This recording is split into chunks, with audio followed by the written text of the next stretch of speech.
As we enter day 6 of the conflict, 1,300 Israelis are dead, as well as about 1,800 Palestinians. Israel ordering the evacuation of more than 1 million residents of North Gaza overnight. This as Secretary of State Antony Blinken met with the Palestinian President Mahmoud Abbas in Jordan today to discuss the fallout from the Hamas attack on Israel. Blinken also met with Israel's Prime Minister Benjamin Netanyahu yesterday to pledge the support of the United States. For more insight, let's bring in Daniel Kurtzer, former U.S. ambassador to Israel and Egypt, and he's currently a professor of Middle East policy studies at Princeton. Ambassador, welcome. Good to have you with us. Thank you so much. I watched Secretary Blinken not only speak this morning to Abbas, but also to the Emir of Qatar. And he was very direct, right in the backyard of Hamas, where they get a lot of their money.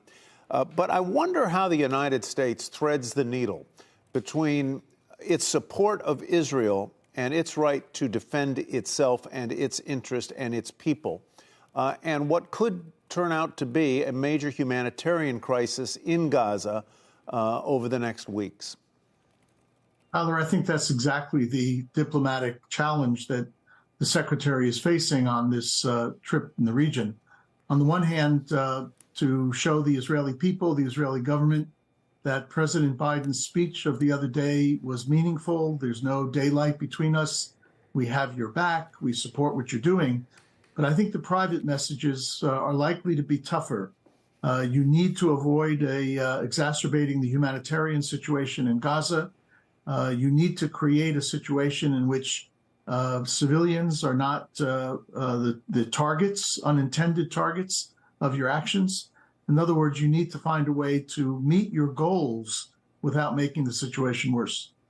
He was, if I heard him correctly, Secretary Blinken, that is, a little bit vague, I think, I would say, on the question of does the United States support the idea of evacuating 1.1 million people from North Gaza. Could you talk a little bit about that? I think it's fair to say that it's an impossible mission to evacuate 1.1 million people from one of the most heavily populated areas of the world. There's not enough room in South Gaza. The highways and roads are not passable, and there's no fuel to have a convoy of trucks. Nonetheless, it's important for civilians to get out of the way. Israel, I think, is trying to figure out how to avoid civilian casualties, but it's very hard when Hamas is using those civilians as kind of hostages in their own right. Daniel, what other options does Israel have, given what happened over the weekend? What should be the course of action for dealing with Hamas going forward? What role can the Palestinian Authority, if any, play? Who governs Gaza at this point? I think Israel has to believe that it can at least decapitate Hamas's leadership. It probably can't destroy the movement, but it needs to send a lesson that the horrific events of last weekend were just unacceptable.